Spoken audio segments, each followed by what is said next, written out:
And this is a Falcons team that has a lot of question marks heading into the season. One thing that is not a question mark would be the rivalry with the Saints. And kicking off on week 1, I love that. Bring it on, the Saints at the Benz. I think that's the perfect measuring stick for everyone to get amped up for a Falcons season that has a lot of questions. And a really intriguing matchup within this, you guys. As of right now, we think that Marcus Mariota could be QB1 on day 1. We don't know that for sure. There's a lot coming up, right? Jameis Winston, he's the quarterback over there in New Orleans. These two are very familiar with each other. Not only were they drafted in the same year back in 2015, picks 1 and 2, Jameis was 1 and Marcus was 2, but they played against each other there in the Rose Bowl. They also had their NFL debuts as rookies against each other. Marcus winning both of those matchups that I just talked about. Why is this so intriguing, Aaron, when you look at these two quarterbacks that really are just still trying to figure out their careers?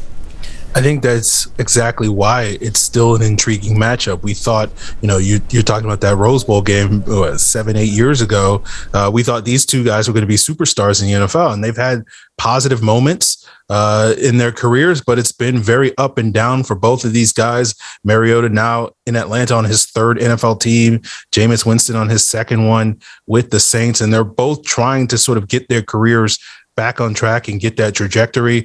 And as you mentioned, Mariota seems to have Jameis's number in these matchups a number of times over the years. And so hopefully for Falcon fans' sake that he'll do that again and repeat that in week 1. Yeah, I'm so excited about that matchup. I'm also excited about just the fact that it's the Saints. I can't keep talking about that enough. Rothstein, are you stoked that we get an NFC South division rivalry to kick things off? Yeah, I mean, that's happened a lot of years now.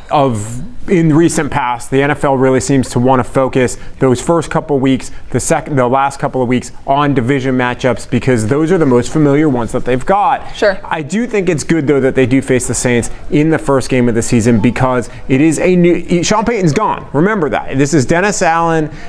Jameis Winston hasn't played since midseason of last year. For the Falcons, I think this is the best opportunity to play the Saints right out of the gate because I think there's going to be some learning curves going on there, much like we saw from the Falcons actually last season. Yeah. And it's going to be, I think, intriguing too in that when you look at the fact that they also ended last year with the Saints. Now they're starting this year with the Saints. If they can beat New Orleans, I think that will give them momentum because again, like we talked about before, what comes after is not a fun experience if you are the Falcons because you have to go to Los Angeles to face the defending Super Bowl champion Rams. Their offense is still really good, and the Falcons, I'm sorry, their roster just does not have enough on offense or on defense on paper. Now, we know these things are not played on paper, but on paper to compete with that, to compete with the Rams team in any form or fashion out in SoFi. So you have to win. To me, you have to beat the Saints if you want any chance of really having a good start to this season. Yeah, and less question marks, I think, for the Rams than the Falcons. And I